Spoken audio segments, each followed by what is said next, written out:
John Beal in Storm on the Cavalcade of America, sponsored by the DuPont Company, maker of better things for better living through chemistry. But first, here is Ted Pearson with interesting information about two weed colors made by DuPont.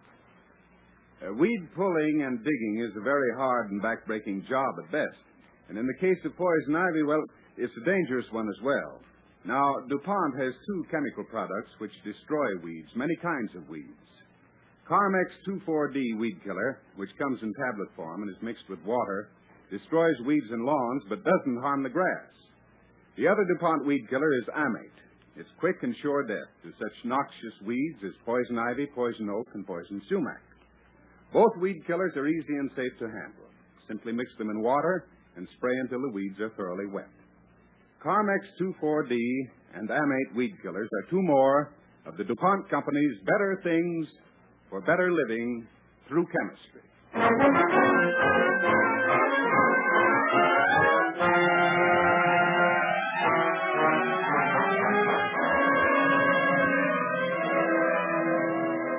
The DuPont Company presents Storm, starring Jane Clark as the narrator, with John Beal as Martley, on the Cavalcade of America.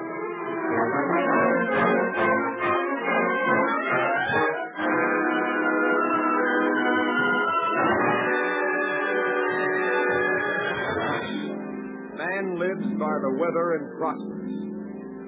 Man is made bankrupt by the weather. His works are destroyed, his life taken. But until the earth grows cold, the cycles of life and weather will go on. This is an incident in that unending cycle. This is the story of a storm.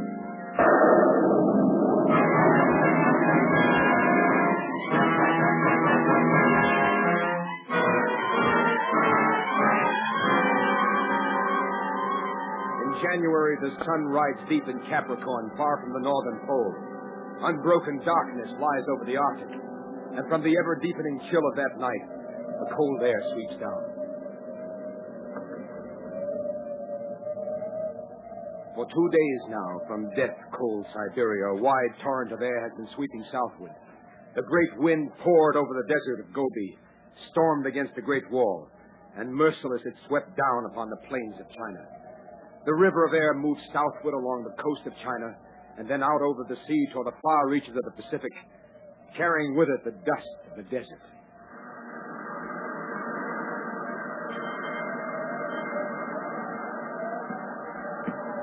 The freighter's course lay almost due west across the Pacific toward the coast of China. At 9 that evening, the radio operator came on deck and spoke with the second officer. Wind shifted, hasn't it, Mr. Spencer? Right. Have you radioed the weather report back to the shore stations yet? Just about to. Something queer is happening. Look at the smoke from our stacks. Look in the water. Uh-huh. Something's getting ready to begin, all right. Well, I hope it's not for us. I want to be back in San Francisco by the end of March. My kid's birthday. Hey, that's funny. What? What is it? Well, we're hundreds of miles at sea, but I'd swear I smell dust.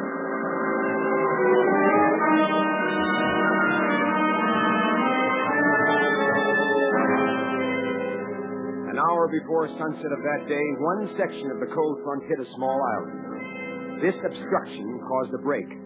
The southern air no longer yielded passively to the northern, but actively flowed upward. Rising, this air grew cooler, and from it, a fine drizzle began to fall. As from the union of two opposite germ cells begins a life, so from the contact of northern and southern air there sprang something which before was not. A new storm was born.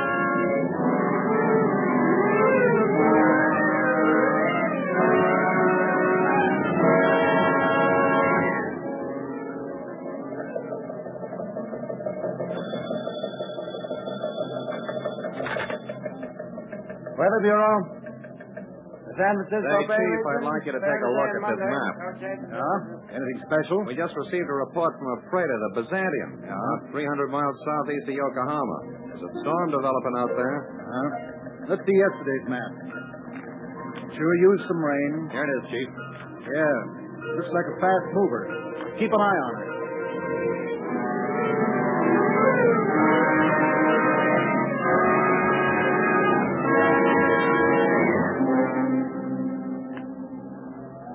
Around the curve of the earth, the storm moves eastward, leaving Asia behind.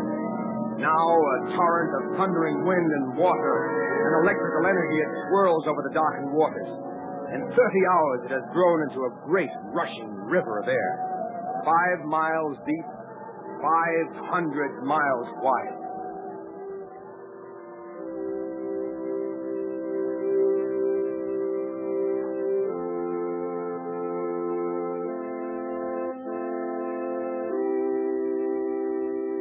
The congregation is poor, and the church is bare. But the preacher's words illumine it. He too is of the land. He knows that the grass is withering, and that his people suffer and are afraid.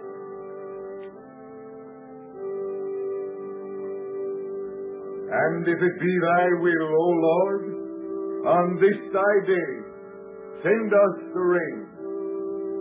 As of old, when thy people thirsted in the desert, thou didst command thy servant Moses to smite the rock in Horeb, and the waters did flow forth. So raise thy hand, O Lord, we beseech thee.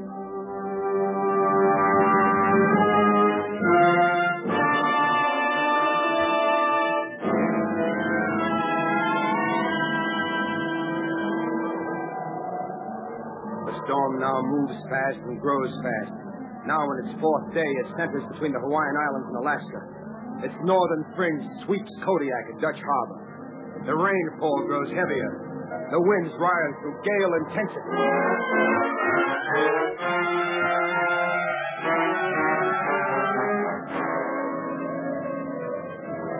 Out on the Pacific, the storm is merciless to the Byzantium.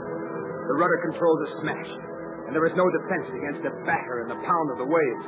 The men still keep steam up, and the radio is working, and the crew waits. Weary and wet and bruised, they hang on minute by minute, waiting for the giant waves to hit, and wondering when she'll start breaking up.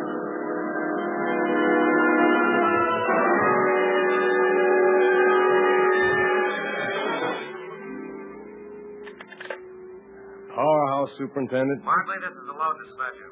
Did you read about that ship that went from San Francisco, caught in the storm? Sure. Any news on it yet? Yeah, another ship picked them up. They're okay. 2 men lost. Now, get this, Markley. That storm is moving this way. Be on your toes. We'll be ready. Okay, get back to bed. Good night. Good night. Up, guy.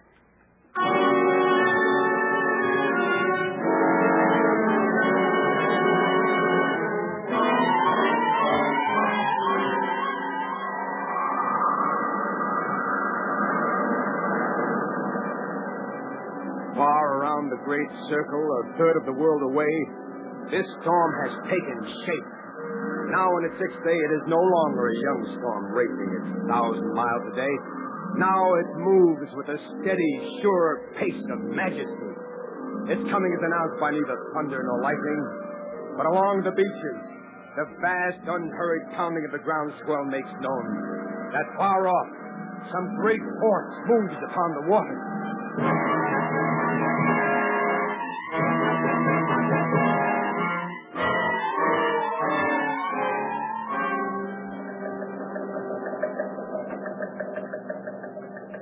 What's the map look like, Case? Finished, Chief. Yeah?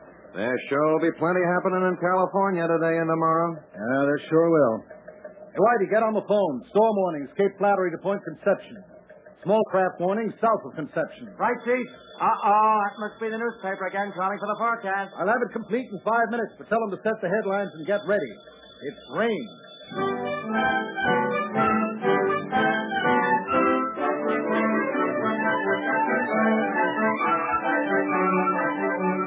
It's right here on page 1. Rain predicted. Large storm nears coast.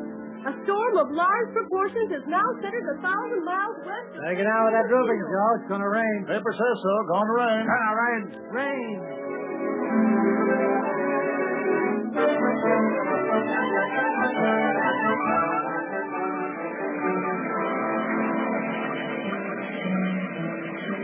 The storm roars in from the ocean and strikes the mountainous coast.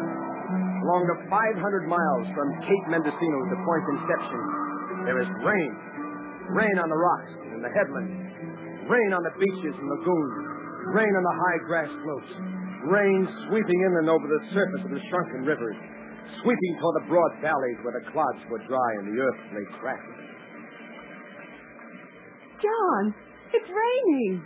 Look, it's raining. Sure, honey, but don't get yourself all excited. It's only rain, not silver dollars. Joe, I was just... I'll get it. Superintendent speaking. Mr. Martley, any of your men away right now? A couple of them went to San Francisco. Well, get them back. Check the dam and all the danger spots in your line. Anything wrong? Not yet, but this rain's the beginning of a storm. Weather Bureau says it's going to be a roar. Right, we'll get right on it. Okay. Son of a gun. What's the matter, John? The LD's worried. About this rain? No, honey, about a storm.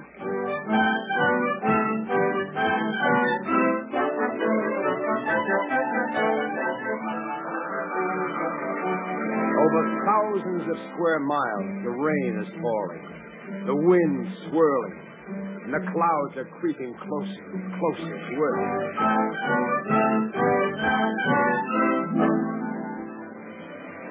In the mountain region, on the edge of a canyon, stands a dam and a powerhouse.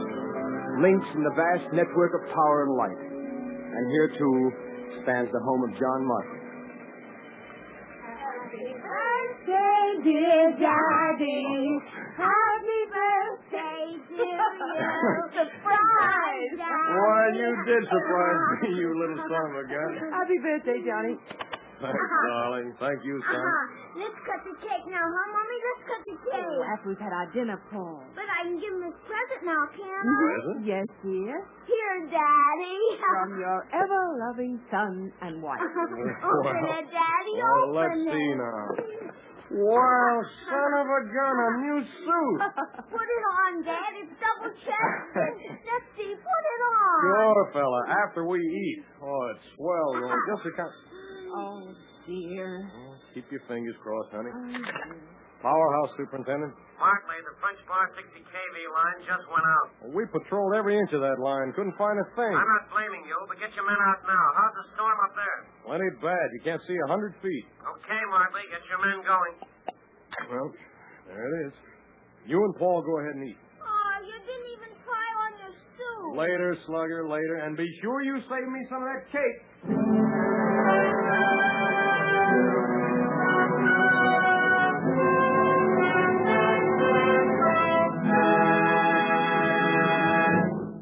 You are listening to Storm, starring Jane Clark as the narrator and John Veal as Martley, on the Cavalcade of America, sponsored by the DuPont Company, maker of better things for better living through chemistry.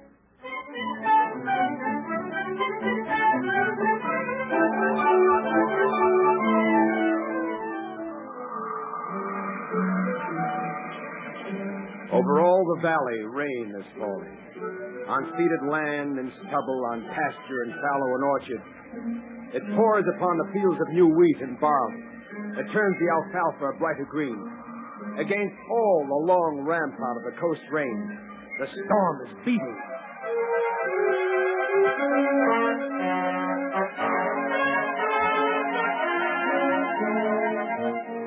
Now in its fourth day, the storm has taken a tremendous toll in property damage.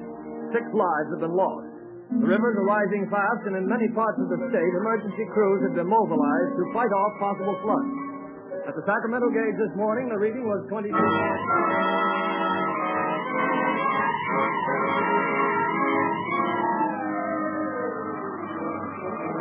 From Sitka to San Diego, the storm rules this domain. Over all of central California, 6 days of rain saturate the earth. And now the streams move toward the valley. Into the North Fork and the South Fork. And the Middle Fork, the water pours out from every side canyon and gulch and gully. The streams pour out from Willow Creek and Pilot Creek, from Knickerbocker Creek and Widow Creek, from Devil's Creek and Robbers Creek and One-Eyed Creek. Out of them all and 100 more, the waters come foaming.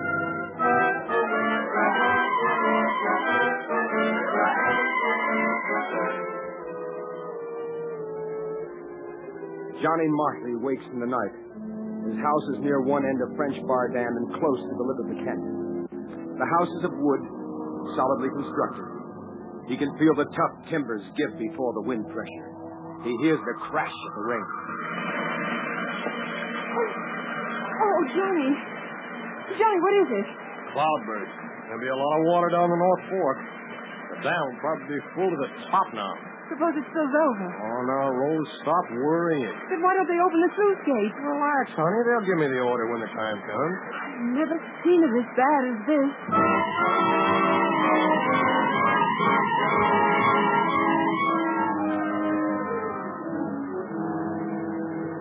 By dawn at the French Bar powerhouse, everything is awash in the cloudburst.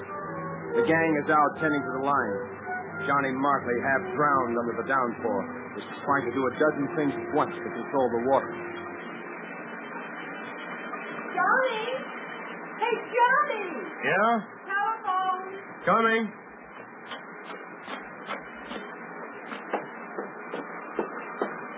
Look at you.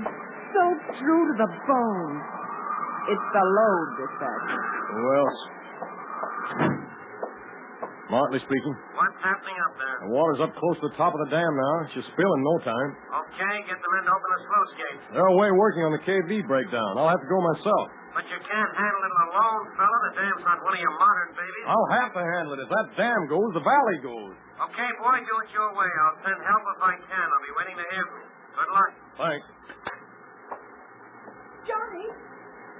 Johnny! I gotta get to the dam, Rose. What's the matter? There's a leak in the living room ceiling. Well, put a pan under it.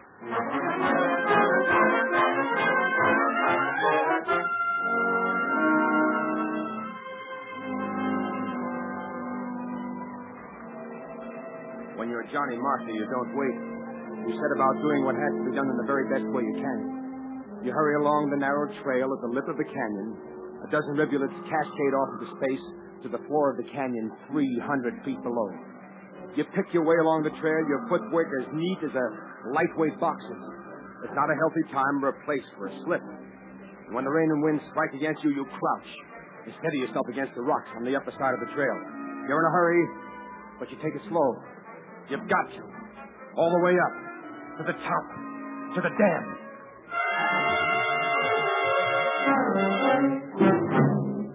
You cross over the narrow strip of concrete to the other side. You unpadlock the little steel door just below the overhang of the dam. You go in, close it behind you, and snap on the lights. You're in a narrow passageway inside the solid concrete of the dam. A few yards away is a hole just large enough for a man to descend. And far down the hole, one electric light after another, far apart, glows with a dull, wet gleam. You lower yourself into the hole. Your foot finds a steel rung projecting from the concrete wall. Your hand grasps the upper rung. You begin to descend. Your shoulders and hips scrape against the concrete. The water drips down on you from above. You go down steadily, without hurry. You know you have 230 feet to go.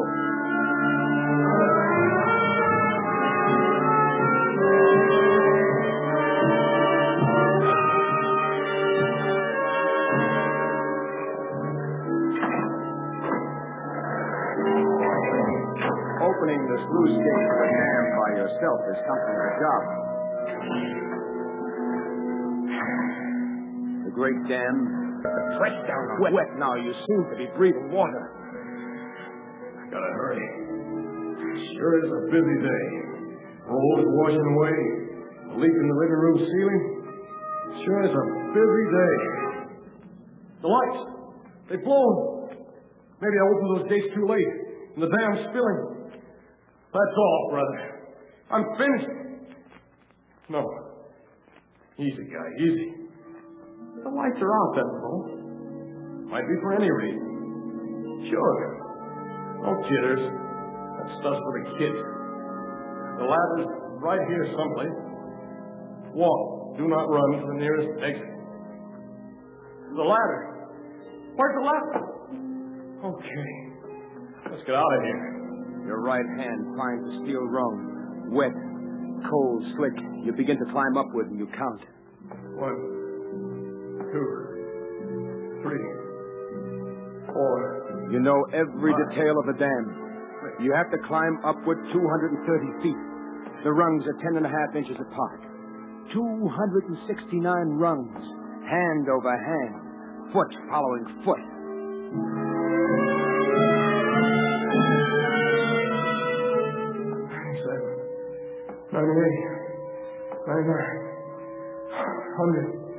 You rest now.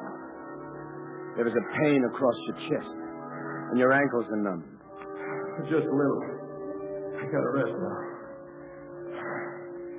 Cut the climb and Doc said.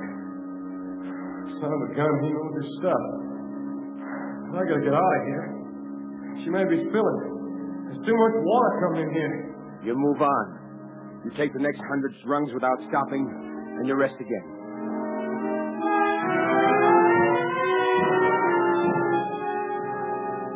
You take the last 69 rungs with a rush. You're wondering what's happened to your powerhouse down below in the canyon. Has something smashed? Are the dynamos okay? Was I too late? Is she spilling? You stumble toward the door where the light is leaking in. You fling open the door. You're too late. The dam is filling. You're cut off by a solid wall of seething water. You're trapped.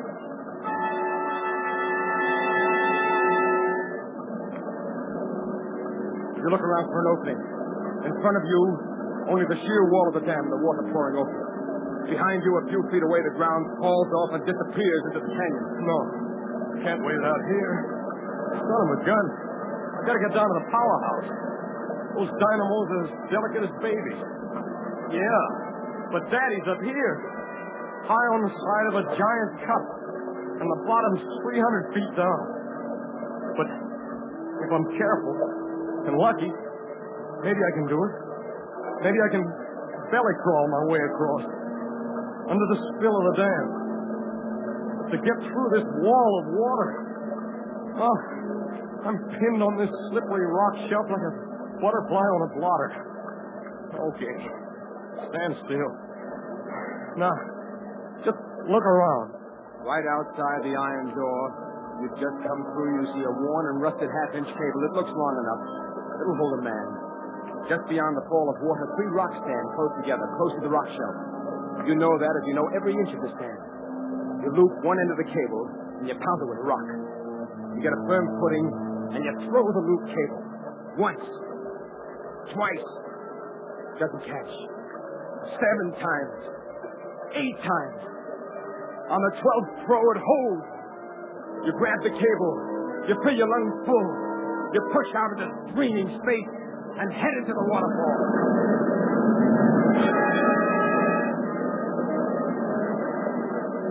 You're swept across and you hit it, bounce off the side of the canyon. You're hanging in space, but you hold on. With every inch of you, you hold on. First, you don't dare move. Then you move your right knee, and you feel the rock. Only then do you loose one hand and move it up on the cable for a fresh grip. And slowly and painfully you pull yourself up over the canyon's lip and onto the path. And with the water running out of your skin, you stumble down the path of the powerhouse. And suddenly, for some reason, you notice that your pants sleeves are torn out. Son of a gun. Now I'll have to find time to try on that new suit.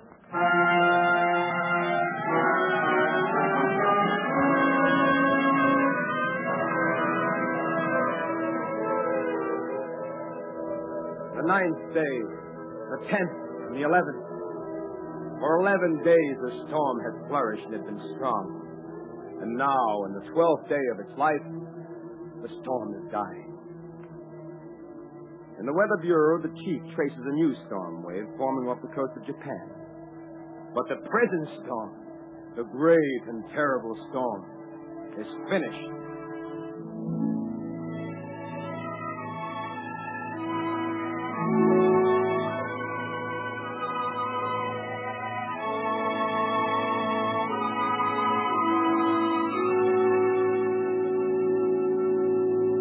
Words of the preacher, the son of David, king in Jerusalem. The wind goeth toward the south, and turneth about unto the north. It whirleth about continually, and the wind returneth again according to his service.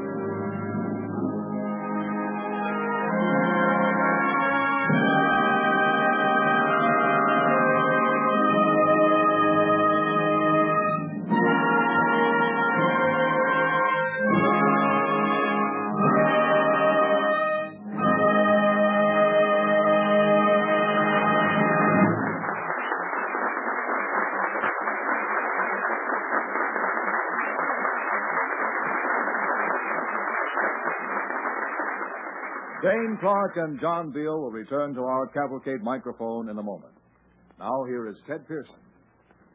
Last week in Detroit, Michigan, center of the automobile industry, automotive engineers and designers gathered for a fashion show, an automobile fashion show, at which were exhibited a dozen cars of different models and makes, finished in new, glowing colors never seen before on any automobile.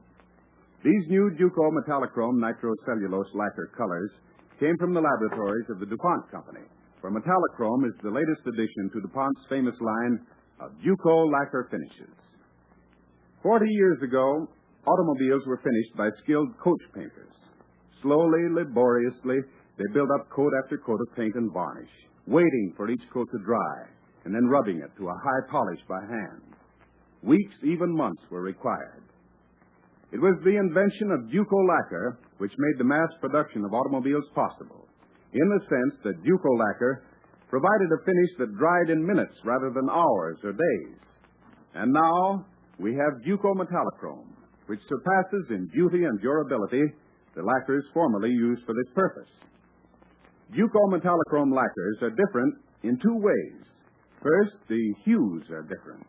There are new shades in gray and green and brown, never before seen on cars. These new colors are made possible by a new technique for dispersing pigments. Some of them employ a new pigment material, both developments of DuPont chemical science. Second, Duco metallochrome colors have a property which can be described only as a glow. They glow because they're translucent. Light actually enters the paint film and is reflected from within instead of merely being reflected from the outer surface, as is the case with conventional opaque finishes. As a result, the colors have a subtle iridescent quality. They enhance the graceful flowing lines of the car. Not only are these new Duco lacquer finishes more lustrous and beautiful, but they're also more durable. This extreme durability has been proved by over 4 years of laboratory and road testing. Duco metallochrome lacquer is a worthy newcomer to the ever-lengthening list of the DuPont Company's better things for better living through chemistry.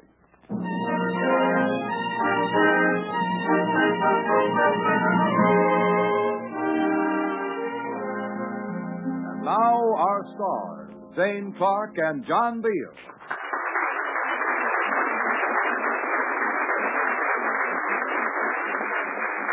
Say, Dwight, John asked me to tell you that. Say, what was that? Well, that's what I had to tell you. It was John rushing back to the voice of the turtle. He's appearing in that Broadway hit, you know. What's the show for next week, Dwight? An exciting story of the Old West starring Gene Arthur. Gene Arthur? That sounds good to me. I'll be listening. Good night, Dwight. Good night.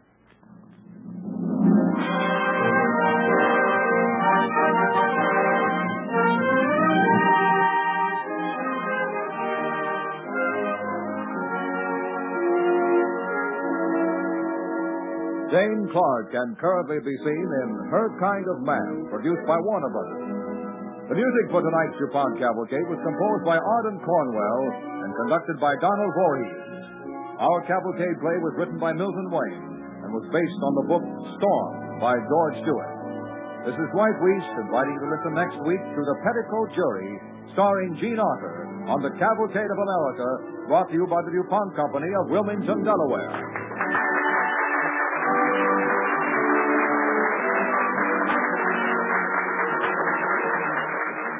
This is NBC, the National Broadcasting Company.